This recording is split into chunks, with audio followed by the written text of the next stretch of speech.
안녕하십니까. 법무법인 PK의 박지연 변호사입니다. 안녕하십니까. 변준석 변호사입니다. 오늘은 피의자로 수사기관에서 소환을 받았을 때 두근두근하지 않습니까? 그럼요. 저도 사실은 조사를 많이 해봤지만 피의 네. 조사자로 가게 된다면 두근두근할 것 같은데 맞습니다. 피의자 조사 시 유의사항에 대해서 좀 저희가 말씀드리면 좋을 것 같아요. 요거는 사실 저희가 오랜 기간 동안 경험을 통해 쌓아왔던 팁이어서 네. 조금 아깝긴 한데 네. 유튜브에서 의미를 생각할 때 이런 정보를 좀 드리면 좋을 것 같습니다. 좋습니다. 피의자 조사 시 유의사항 어떤 것들이 있을까요? 네. 저희 펌 같은 경우에는 주요 사건들의 경우 실제 수사기관에서 조사를 받기 전에 조사 실습을 진행을 하고 어떠한 식으로 조사를 해야 되는지에서 코칭을 다 해드립니다. 제일 먼저 말씀드리는 게 질문을 잘 들으십시오 대표님이란 말씀을 정말 많이 드립니다. 조사를 받는다는 건 인생에서 한두 번밖에 없겠죠. 그렇기 때문에 조사 전날에는 잠이 대부분 안 오십니다. 만약에 수사기관은 이런 질문이 오면 이런 대답을 해야지, 이런 질문 나왔을 때 이렇게 대답하는 게 좋을까라고 하면서 그 전날 잠을 못 주무시고 계속 리마인딩을 하십니다. 그런데 아무리 대비를 하고 준비를 한다고 하더라도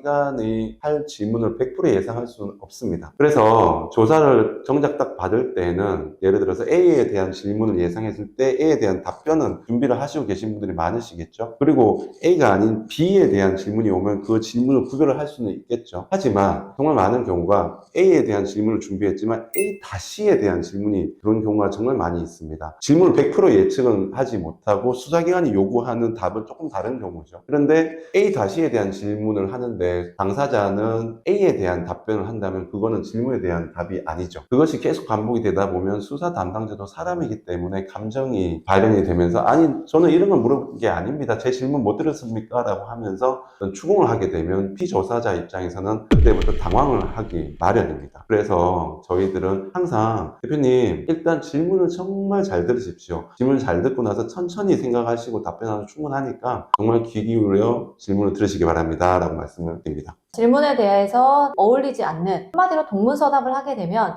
네. 진술의 신빙성이 떨어지는 측면도 있고 수사관에게 좋은 인상을 주지 못할 수도 있습니다. 질문을 잘 들으셔야 된다는 말씀을 하셨는데 저는 또 이 말씀을 드리고 싶습니다. 조사 준비를 하기 전에 네. 그분이 사건 발생 당시부터 조사를 받기까지 시간이 많이 흐른 경우가 대부분이잖아요. 그러니까 사건 발생 당시 있었던 일과 사건 이후에 있었던 일을 굉장히 시간 순서를 혼동해서 말씀하시는 경우가 많으세요. 아니시죠. 네, 그럴 경우에는 오히려 자신에게 불리해질 측면도 있기 때문에 질문의 시점이 언제인지 파악을 하시고 시점에 알았던 것과 그 이후에 알았던 것을 꼭 구별해서 답변을 하셔야 합니다. 예를 들어서 그때 사건 당시에는 저는 몰랐는데 수사가 시작된다고 해서 나중에 알아보는 게 이런 게 있었더라고요 라고 하면서 인지 시점을 구분해서 말씀드리는 게 필요하다는 말씀이죠. 맞습니다. 네. 또 다른 유의사항 말씀해 주실 거 네. 있으실까요? 대부분 수사는 과거에 있었던 일에 대해서 질문을 합니다. 변호사님은 3일 전에 점심 뭐 먹었는지 기억나세요?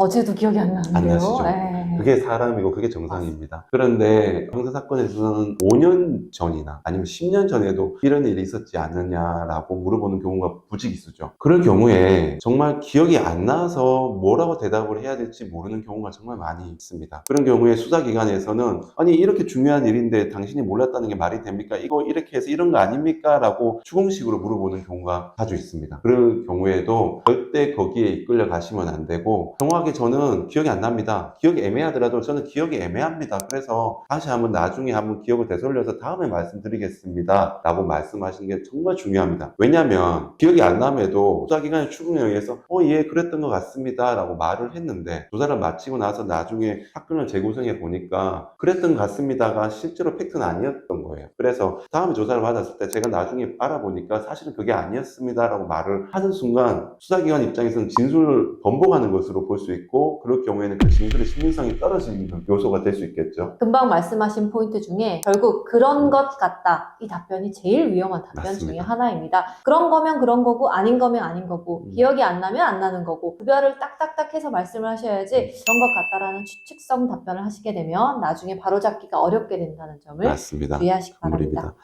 반대로 기억이 나시는 부분에 대해서는 최대한 자세하게 진술하셔야 됩니다. 육하 원칙에 따라서 누가 언제 어디서 어떻게 왜의 구성에 맞춰서 최대한 자세하게 진술을 해야만 본인의 진술의 신빙성이 훨씬 높아집니다. 왜냐하면 누구의 말이 맞는지만 가지고 혐의 유무를 판단하는 사건들이 많이 있죠. 성범죄 같은 경우가 대표적입니다. 밀실에서 이루어지는 범죄에 대해서 당사자 진술 말고는 다른 증거가 없는 경우가 많이 있고, 그런 경우에 누구 말이 맞을까라고 판단할 때 신빙성 판단 기준이 진술의 구체화, 그리고 진술의 일관성, 그리고 진술의 상당성, 납득이 가능한 정도의 상식에 부합하는지가 3대 요소인데, 그 중에 하나인 진술의 구체화 부분에 대해서는 기억에 기반한 부분에 대해서는 최대한 자세하게 얘기하시는 게 여러분들의 진술에 힘이 실릴 것입니다. 그리고 저는 아까 말씀하신 포인트 중에 일관성과 관련해서 좀 네. 하나만 말씀을 드리고 싶은데요.